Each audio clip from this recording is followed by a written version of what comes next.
औज़ु बिल्लाहि समीइल अलीम मिनश्शैतानिर रजीम बिस्मिल्लाहिर्रहमानिर्रहीम व बिही नस्तईन व हुवा खैरुन नासिरिन व मुईन। तमाम मासूमीन अलैहिस्सलातु वस्सलाम की खिदमत में, तमाम अल्लाह के हादियान की खिदमत में, अंबिया मुरसलीन और जुमला मोमिनीन मोमिनात की खिदमत में इंतहाई अकीदत इरादत के साथ आज के बेमिसलो बेमिसाल दिन की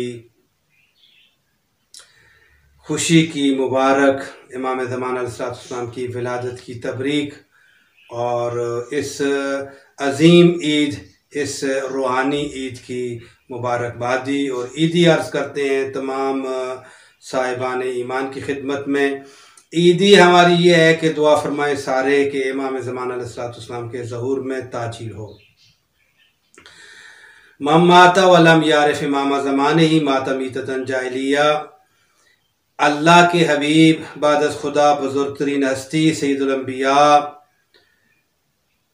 जिनके बारे में खुदा ने फरमाया वमा यंतिकु अनिल हवा इन हुवा इल्ला वह्युन यूहा, जो अल्लाह की वही के बग़ैर अपने होंठों को जुम्बश तक नहीं देते, जिनके बारे में फरमाया मा मुहम्मदुन इल्ला रसूल, हमारा मोहम्मद फ़कत रसूल है। लिहाजा फरमाया मा अताकुमुर रसूल फ़ख़ुज़ूहु, जो भी दे उसको ले लो और जिससे रोके उससे रुक जाओ। इसलिए कि ये हर हाल में रसूल है, जब भी जो कुछ भी दे रहा है अल्लाह की वही और रज़ा के साथ दे रहा है। वही नबी करीम अलैहिस्सलाम फरमा रहे हैं कि मम माता वलम यारिफ इमाम ज़माने, जो शख्स भी इस हालत में मर गया उसने अपने वक्त के इमाम को ना पहचाना, गोया वो जाहिलियत की मौत मरा, और यहाँ पर जाहिलियत से मुराद कुफ्र की मौत है, यानी गोया वो काफिर मर गया। देखें, कुछ बातें ऐसी हैं जिनका अर्ज करना इंतहाई ज़रूरी होता है। बाज़ चीज़ें इस्लाम में इस कदर अहमियत की आमल थीं, इतनी ज़्यादा प्रोटोकॉल की हैसियत रखती थीं, उनको लोगों ने इग्नोर किया, और बाज़ चीज़ें जो बिल्कुल अहमियत की आमिल नहीं थी उनको प्रोटोकॉल दे दिया गया, और इसी वजह से बहुत सारे मुसलमानों के लिए मसाइल यानी उनके ईमान का और उनके अकीदे का नुकसान किया गया। इमामत इस्लाम में इतना बुनियादी और इतना असासी और इतना काबिल अहमियत मसाला था और है, और यकीनी तौर पर तमाम उलमाए अहले सुन्नत ने भी इस बात को लिखा है। यहाँ तक लिखा है कि पैगंबर गिरामी अलैहिस्सलाम के बाद जो उम्मत मुसलमान में इख्तलाफ हुआ, वो उस वक्त पैगंबर के बाद जो खिलाफत और इमामत की शक्ल थी उसकी वजह से सबसे बड़ा इख्तलाफ हुआ। अगर वो इमामत दुरुस्त हो जाती, अगर वो खिलाफत दुरुस्त हो जाती रिसालत इमाम अलैहिस्सलाम के बाद, तो उम्मत मुसलमान में ये गारंटेड बात है हाँ कि कोई फिरका ना होता, कोई तफरीक ना होती, कोई इख्तलाफ ना होता, कोई निज़ा ना होता। सारी उम्मत मुस्लिमा, सारी रिसालत इमाम अलैहिस्सलाम की उम्मत जो है ये एक ही अकीदे पर, एक ही नजरिए पर, एक ही आमाल, एक ही उसूल दीन, एक ही फुरूए दीन, सारी चीजें इनकी उठक बैठक, इस्लामी सारा कल्चर तमाम का तमाम इन सब मुसलमानों का एक ही होता है। बस अब जितने फिरके बने, जितनी इस इस्लाम के अंदर शक्लें बनी, जितनी शाखें निकली, सादा इस तरह भी अर्ज करता हूँ, जितना इस्लाम को बिगाड़ा गया, अब क्या हुआ, उनमें हालात ऐसे पैदा कर दिए गए, रसालत इमाम अलैहिस्सलाम की ज़िंदगी में ऐसे हालात पैगंबर को नज़र आ रहे थे। नबी करीम ने इसीलिए कागज़ और कलम भी मांगा था, और वहाँ पर आज भी उलमा उसकी तोजी करते हैं। वो जाए तोजी नहीं है, वहाँ पर आप कोई किसी किस्म की तोजी नहीं कर सकते, वो हकायक हैं सारे, लिहाजा उन हकायक को हकायक रहने दीजिए, और अगर आप गुफ्तगू करना चाहते हैं तो उन हकायक पे बहस हकायक गुफ्तगू कीजिए।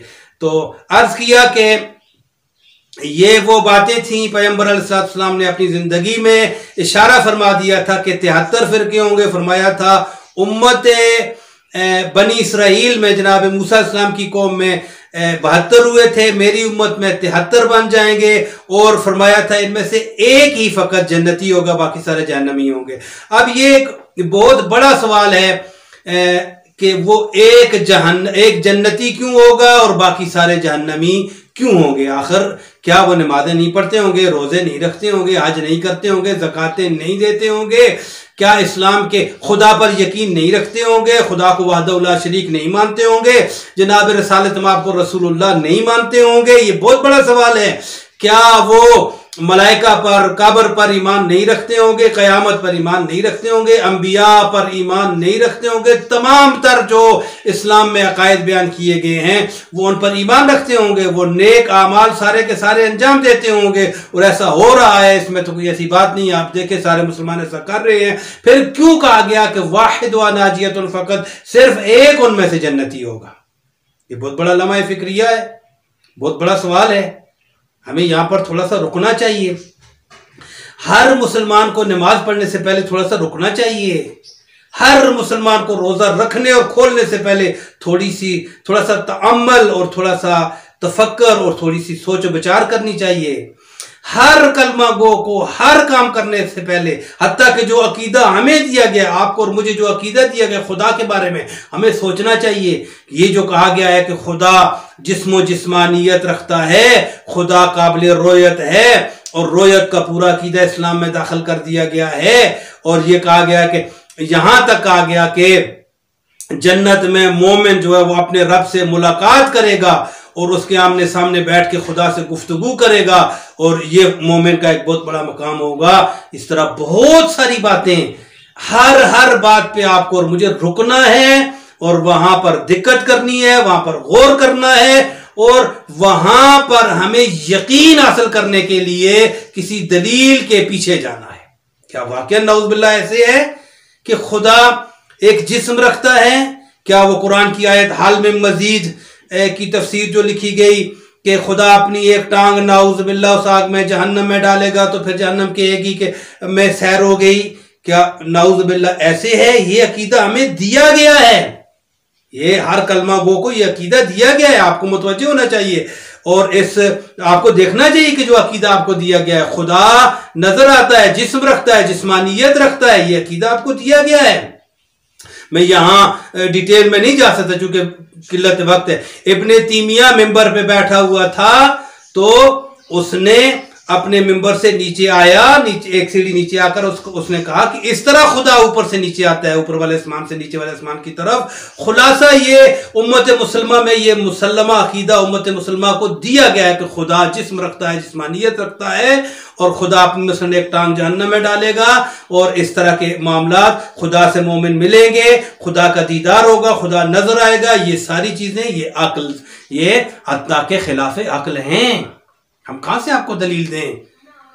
जो भी जिस्म और जिस्मानियत रखता है वो मादूद है, और जो मादूद है वो खुदा नहीं हो सकता।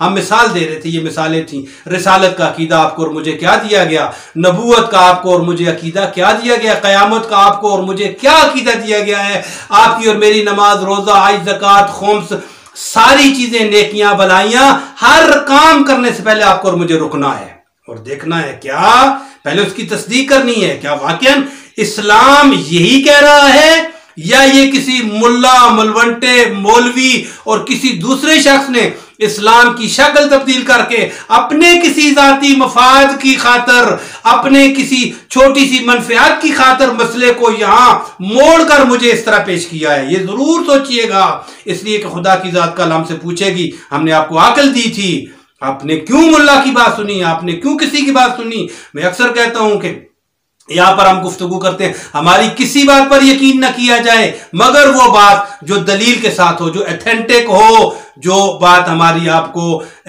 बाज़मानत नजर आती हो, जो जिससे आपका दिल मुतमईन हो, जिस दलील से उसको आप कबूल करें। और यही है कुरान का ऐलान भी। कुरान भी यही कहता है कि आपको देखें, आप सबकी बातों को सुने, फिर उनमें से इंतखाब करें जो अच्छी चीज है। ये कुरान की आयत का मफहूम है, उसको इंतखाब करें जो चीज अच्छी है। और आपको और मुझे इंतखाब करने की सलाहियत और इस्तेदाद हमारे अंदर खुदा ने रखी हुई है। बात लंबी हो गई है, मैं इधर निकल अर्ज कर रहा था। अर्ज ये करना था कि इमाम की जात का इस्लाम में बुनियादी रोल था।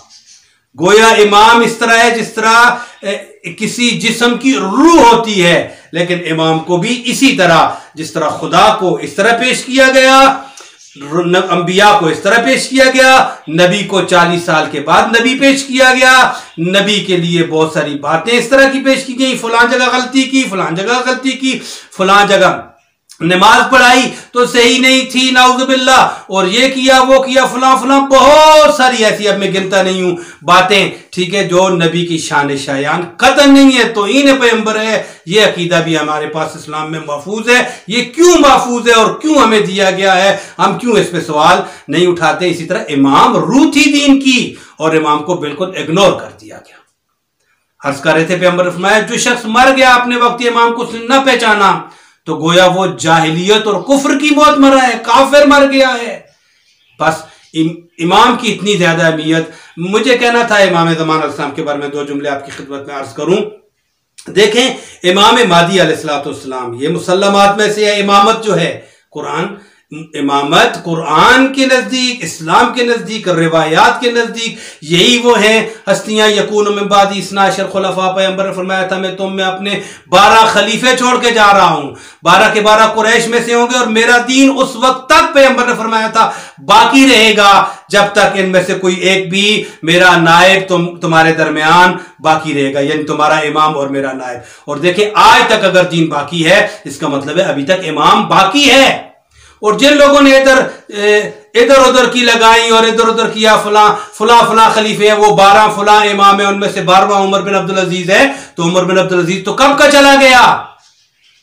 आपके नबी ने तो फरमाया था मेरा दीन उस वक्त तक बाकी रहेगा जब तक उनमें से कोई एक भी बाकी रहेगा। बस पता चला यही वो 12 थे जिनके बारे में पैगंबर फरमा रहे थे। और पैगंबर ने तो बाद, अब वक्त नहीं है, नाम भी पता है बात जगह पे। मुल्ला अली कारी ने भी लिखा शरफ का अकबर में पैगंबर ने फरमाया अव्वल अली वसानी हसन इब्न अली वसालिस हुसैन इब्न अली वर्राबे अली इब्न हुसैन, इस नाम दिए पैगंबर ने वहां पर। मुल्ला अली कारी ने कहा पैगंबर ने अपने 12 के 12 जानशीनों के जो नुक्ता याद करना है, इमाम मादी अलैहिस्सलाम अज्जल अल्लाह फरजो शरीफ, चूंकि आज 15 शाबान है, मौला की विलादत का दिन है, आएंगे, कयाम फरमाएंगे और पूरी दुनिया को अदल इंसाफ से भर देंगे, जिस तरह वो जुल्म जोर से भरी हुई होगी, इसमें किसी को कोई शक नहीं है। चाहे वो सुन्नी है, चाहे वो बरेलवी है, चाहे देवबंदी है, चाहे सल्फी है, चाहे मालकी है, चाहे हम्बली है, चाहे शाफी है, कोई भी मुसलमान है, हत्ता के गैर मुसलमान जितने भी हैं, गैर मुस्लिम जितने भी हैं, हिंदू, सिख, ईसाई, यहूदी वगैरह, तमाम गैर मुस्लिम, वो सब ये कहते हैं कि एक मुंजी आलम बशरियत ने आना है, एक ऐसी हस्ती ने आना है। इसको अहले किताब भी मान रहे हैं, यहूदी, ईसाई, सिख, हिंदू सारे मान रहे हैं, हर धर्म मान रहा है, हर मजहब मान रहा है, हर नजरिया मान रहा है, हर अकीदा इस बात को मान रहा है, चाहे मुसलमानों का है या गैर मुसलमानों का है, कि एक हस्ती ने आना है और पूरी दुनिया को अदल इंसाफ से भरना है। और एक दफा सारी कायनात में एक दफा पॉजिटिव चेंजिंग आएगी और पूरी कायनात अमन व अमान, शांति और सलाम व सलामती से भर जाएगी। तो क्यों नहीं आप और मैं कोशिश करते, क्यों और आप में बेचैन नहीं होते, बेकरार नहीं होते, हमारे अंदर वो कैफियत इस्तरार क्यों पैदा नहीं होती कि वो वक्त आए उसको हम भी देखें कि पूरी दुनिया अमन व अमान का गहवारा बन जाए, सारी कायनात में अमन हो, पूरी कायनात अमन व सलामती का एक मुरक्का हो, एक मुजस्समा हो। क्यों आज क्या हो रहा है, अभी तो ये जो मौजूदा सिचुएशन बनी हुई है, इसमें तो पूरी कायनात दलदल में, जहन्नम में, इज़्तिराब में, बेचैनी में, टेंशन में, मुख्तलिफ किस्म की ज़हनी और जिस्मानी बीमारियों का शिकार है और लबरेज है दुनिया इन मराइस, इन बीमारियों से, इन अमराज से, इन परेशानियों से भरी हुई है दुनिया। क्यों सारी दुनिया उधर नहीं जा रही कि एक दफा ऐसा होगा कि ये सारी बीमारियां सेहत में बदल जाएंगी, ये सारी टेंशनें आराम और सुकून में बदल जाएंगी, ये दुनिया की सारी परेशानियां, ये सारी दलदल जो है एक मर्तबा अमन का गहवारा बन जाएगी, सारी कायनात अल्लाह की। इसको हर इंसान मानता है। इसका ताल्लुक फकत उन लोगों से नहीं है जिनका मजहब अहले बैत है या मकतब अहले बैत है। इमाम महदी अलैहिस्सलाम के क़याम को, मौला के इस दुनिया को अदल इंसाफ से भर देने को और पूरी दुनिया पर हुकूमत करने को हर इंसान मानता है, चाहे वो मुसलमान है या गैर मुस्लिम है। अब मुझे एक बात अफसोस से अर्ज करनी है, मुसलमानों ने इमाम महदी अलैहिस्सलाम के बारे में जो नजरिया इस्लाम में जो आजकल के खुसूसियत के साथ तवज्जो फरमाएंगे, आजकल के मुल्लाओं ने जो लोगों को नजरिया दिया है, मौजूदा जितने भी मुल्ला हैं, मैं कभी वक्त मिला तो इंशाल्लाह बताऊंगा, मौजूदा मुल्लाओं ने बहुत सारा दीन जो है वो अपनी मर्जी की वजह से, अपने पेट की वजह से, अपनी रोटी की वजह से इन्होंने, हत्ता कि अपने बुजुर्ग उलमाए अहले सुन्नत की मुखालफत करते हुए आज एक लोगों को एक नई अकीदत दी है, लोगों को एक नई फिक्र दी है, लोगों को एक नई सोच दी है, जिस सोच के तहत इनके अपने बुजुर्ग उलमा की भी नफी होती है। क्यों किया है इन लोगों ने इस तरह? इसलिए कि इनके कुछ मकासद थे। मसलन एक मसला आपकी खिदमत में अर्ज करूं कि इमाम ज़मान अलैहिस्सलाम के बारे में ये मौजूदा जितने भी मौलवी हैं, इन सब का, चाहे वो बरेलवी हो चाहे देवबंदी हो, में बिला इस्तिस्ना सब जितने भी हैं, टोटल मकतब अहले बैत के अलावा सबका ये नजरिया है कि इमाम महदी ने पैदा होना है, इमाम महदी पैदा होंगे। और आप देखें बजाते खुद ये हजरत की तौहीन है इमाम ज़मान की पैदा होना। आपको पता है अंबिया जितने भी हैं वो उनके वालिदैन पाक होते हैं, उनके वालिदैन साहिब ईमान होते हैं। जो खुसूसियात नबी के वालिदैन की होती हैं वही खुसूसियात इमाम के वालिदैन की होती हैं। अब कहां से आएंगे वो माँ और बाप और पाक जहां से इमाम ज़माना पैदा होंगे? ठीक है, अब ये इन्होंने, मैं अर्ज करूंगा, ये बाद के मुल्लाओं ने ये मसला बयान किया है। हालांकि आप देखें बहुत सारी बातें ऐसी हैं जो अमली तौर पर हमें नजर नहीं आती। कुतुब अहले सुन्नत से मैं आपकी खिदमत में साबित कर रहा हूं अभी कि इमाम ज़मान अलैहिस्सलाम पैदा हो चुके हैं। उनके वालिद का नाम हसन है, हसन अस्करी है। उनकी वालिदा का नाम उलमा अहले सुन्नत ने नरजिस या सकील खानम या सोसन खानम लिखा है, ये सब ने। और इसके बावजूद मौजूदा मुल्ला जितने भी हैं वो हमें इस बात से दूर कर रहे हैं। अहले सुन्नत के मकतब की बात कर रहा हूं, मैं मज़हब अहले बैत की बात नहीं कर रहा हूं। अभी आप देखें जिन लोगों ने इमाम ज़मान अलैहिस्सलाम के बारे में फरमाया कि वो पैदा हो चुके हैं, उनके वालिद का नाम इमाम हसन अस्करी है और उनकी वालिदा है, और उनकी पैदाइश लिखी है बाकायदा 5 या 6 साल की उम्र में। उस वक्त वो थे इमाम ज़माना जब इमाम हसन अस्करी अलैहिस्सलाम का विसाल और इंतकाल और शहादत होती है। ये उलमा अहले सुन्नत ने लिखा है। मसलन हाफिज अबी जाफर अकीली ने लिखा है, हाकिम नेशबूरी ने लिखा है, बहकी ने लिखा है, बगवी ने लिखा है, इब्ने असीर ने लिखा है, कर्तबी ने लिखा है, मालिकी ने लिखा है, ज़हाबी ने लिखा है, इब्ने तीमिया ने लिखा है, इब्ने जोजी ने लिखा है। ठीक है, इन सब बुजुर्गों ने लिखा है। हत्ता मोहम्मद बिन हसन आबरी ने लिखा है, जमालुद्दीन मजनी ने लिखा है, इब्ने हजर अस्कलानी ने लिखा है। और मैं आपकी खिदमत अभी इब्ने असीर जजरी जो है उसकी एक हवाला अर्ज करता हूं। ये जरूरी है, इंतहाई जरूरी है कि आप देखें कितने उलमा अहले सुन्नत ने यह बयान किया है कि इमाम ज़मान पैदा हो चुके हैं, उनके वालिद का नाम इमाम हसन अस्करी अलैहिस्सलाम है। अब ये सिर्फ और सिर्फ तोहमत रह जाती है, इल्जाम रह जाता है जो हम पे लगाया जाता है कि जी इनका इमाम गार में गायब हो गया। हम चूंकि वक्त अफसोस से कम है, इनका इमाम गार में गायब हो गया और जो है ये उसके इंतजार में है, गार के बाहर इंतजार कर रहे हैं। खुदा के बंदो, आप इस्लाम के तमाम तर मुसल्लमात की तौहीन कर रहे हैं। इमाम महदी अलैहिस्सलाम की पैदाइश साबित है कुतुब अहले सुन्नत से। हम यहां पर 18-20 हवाला जात लेकर आए आज। ठीक है, तो दूसरी बात यह है कि इमाम का गार में गायब हो जाना आप क्या कहना चाहते हैं? और उसके बाद एतराज करते हैं इतने 100 साल से इमाम गार में गायब है। ये आप इस्लाम की तौहीन कर रहे हैं। क्या जनाब ईसा अलैहिस्सलाम जिस मकाम से, जिस जगह से, जिस घर से या जिस महल से गायब हुए थे, अल्लाह ने उनको उठा लिया था, वहां एतराज क्यों नहीं किया आपने? क्या ईसा अलैहिस्सलाम की उम्र ज्यादा है या इमाम महदी अलैहिस्सलाम की उम्र ज्यादा है? क्या आपका ईमान नहीं है ईसा अलैहिस्सलाम दोबारा आएंगे?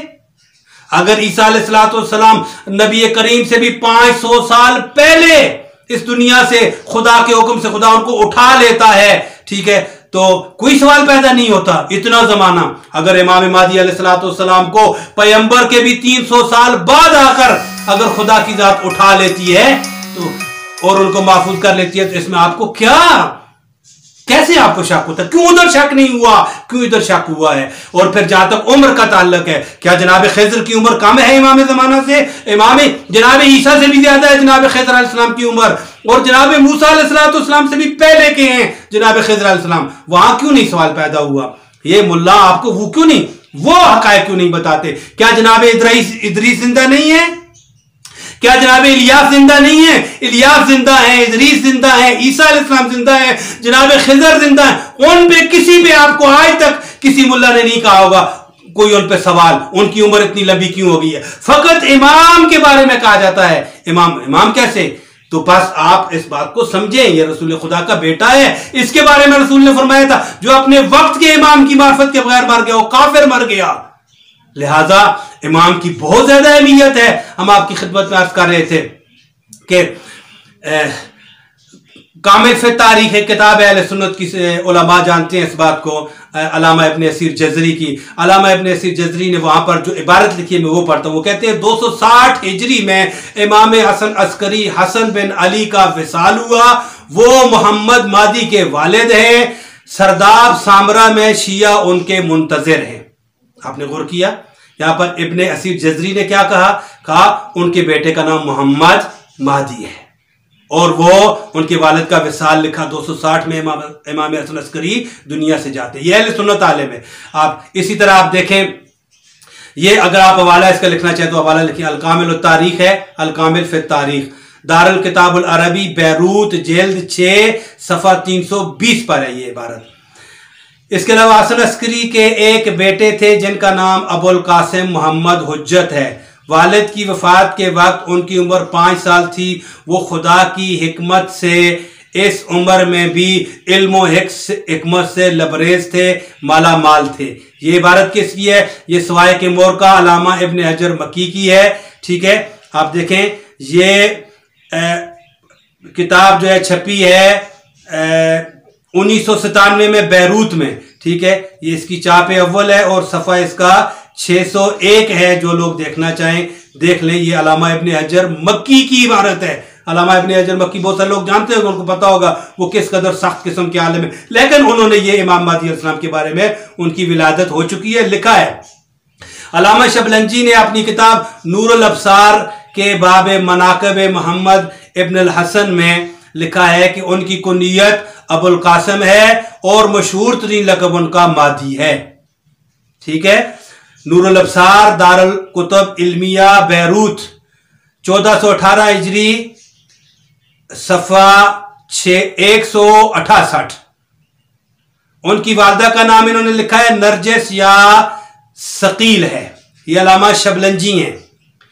और इसी तरह आगे कमालुद्दीन शाफी किताब मतालिब उस्सूल लिखते हैं कि अबुल कासिम मोहम्मद बिन हसन जिनका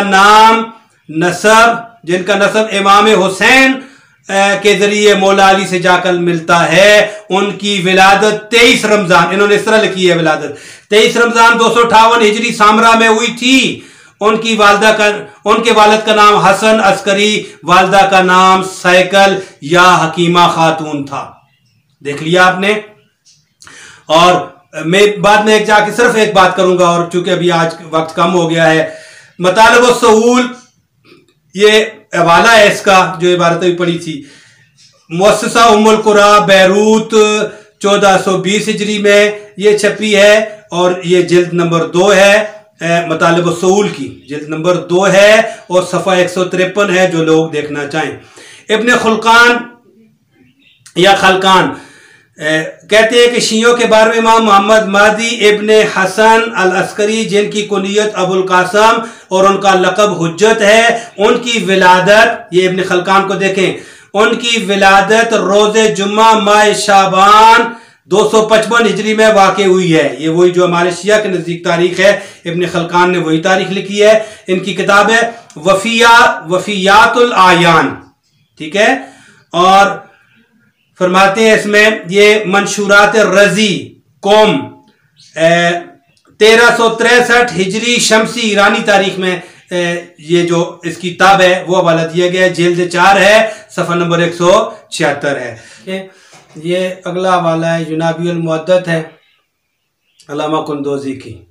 ठीक है, मुअस्ससा अल आलमी बैरूत 1418 हिजरी कमरी जेल 2 है, सफ़ा नंबर 543 है। ठीक है, ये फरमाते हैं कि इमाम विलादत कायम, इन्होंने कायम लिखा है और कायम ये इमाम ज़मान अलैहिस्सलाम का मशहूर लक़ब है, सारे लोग इस बात को जानते हैं। कहते हैं उनकी विलादत 15 शाबान 255 हिजरी सामरा में हुई। ये युनाबी मुद्दत है। इसी तरह ज़हबी में अभी चूँकि सिर्फ हवाला जात देता जाऊँगा, आप जाके देख लें, इबारतें नहीं पढ़ूँगा उन्होंने क्या लिखा है। इन सब ने उलमा ने लिखा है, उनके वालिद का नाम, वालदा का नाम, तारीख़ पैदाइश लिखी है बाकायदा सामरा में, और एक बहुत बड़ा ये सिलसिला है उलमाए अहले सुन्नत की तरफ से। ठीक है, मैं आखिर में एक आपको पैगाम देता हूँ, बस ये ख़त्म करता हूँ। हवाला जात देखें, ज़हबी दारुल किताबुल अरबी बैरूत जिल्द नंबर 19 सफ़ा नंबर 113 पे यही है इमाम ज़माना की विलादत और उनका नाम और उनके वालिदैन का नाम वगैरह। इसी तरह इब्न सबाग मालकी की अल-फुसूलुल मुहिम्मा है, दारुल अज़वा से छपी है बैरूत से, उसका सफ़ा नंबर 282 है। सलाहुद्दीन सफ़दी है अल-वाफ़ी बिल वफ़ियात, ये उसकी किताब का नाम है, और दार इह्या तुरास अल अरबी है बैरूत जिल्द 2 है, सफ़ा 249 है।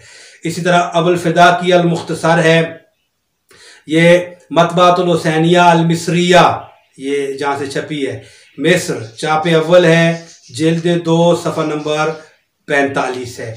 वहाँ पर यही बात लिखी हुई है इमाम ज़माना की विलादत की और उनके वालिदैन का नाम।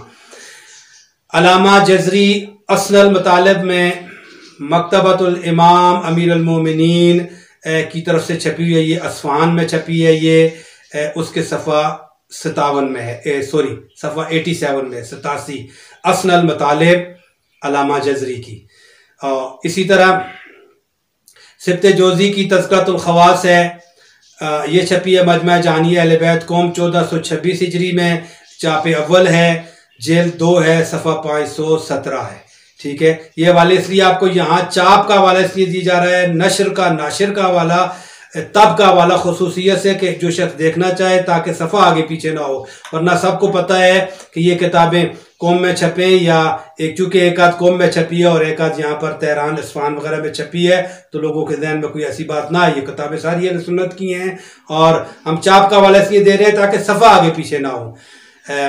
उसके बाद आप देखिए इमाम शाफी की किताब है किफ़ायतुत तालिब, ये दार इह्या तुरास अहले बैत तेहरान 1404 हिजरी कमरी में छपी है, यानी ये जब वहाँ छपी थी तो ये उसकी चापे दोवम थी, उसकी जिल्द अव्वल है, उसका सफ़ा नंबर 458 है। आप देख लें इमाम मादी के बारे में वहाँ पर। और आखिरी वाला आपकी खिदमत में अर्ज़ करूँ और पैगाम दूँ, अलामा शरावी इत्तहाफ बेहुब्बिल अशराफ, इसकी किताब का नाम है, दारुल कुतुब इस्लामी कौम, और इसने इसके सफ़ा नंबर 369 पर यह बात है कि इमाम ज़माना पैदा हो चुके हैं और वो 255 से 260 हिजरी के दरमियान। सब इन उलमाए अहले सुन्नत ने उनकी तारीख़ पैदाइश लिखी है, उनके वालिद का नाम लिखा है, उनकी वालदा का नाम लिखा है और उनकी ग़ैबत लिखी है बाद में कि वो सामरा में फ़लाँ जगह से गायब हुए थे, जिस तरह जनाब ईसा को खुदा ने उठा लिया था। अब ईसा आप देख रहे हैं कि ईसा से बड़ी अजमत है इस इमाम की, ये ईसा इसी इमाम के कदमों में आकर अपनी नमाज पढ़ेंगे। इमाम मादी अलैहिस्सलाम आगे होंगे, जहाँ पर इमाम मादी के कदम होंगे वहाँ पर जनाब ईसा का सर होगा, तो उस ईसा अलैहिस्सलाम को खुदा उठा सकता है।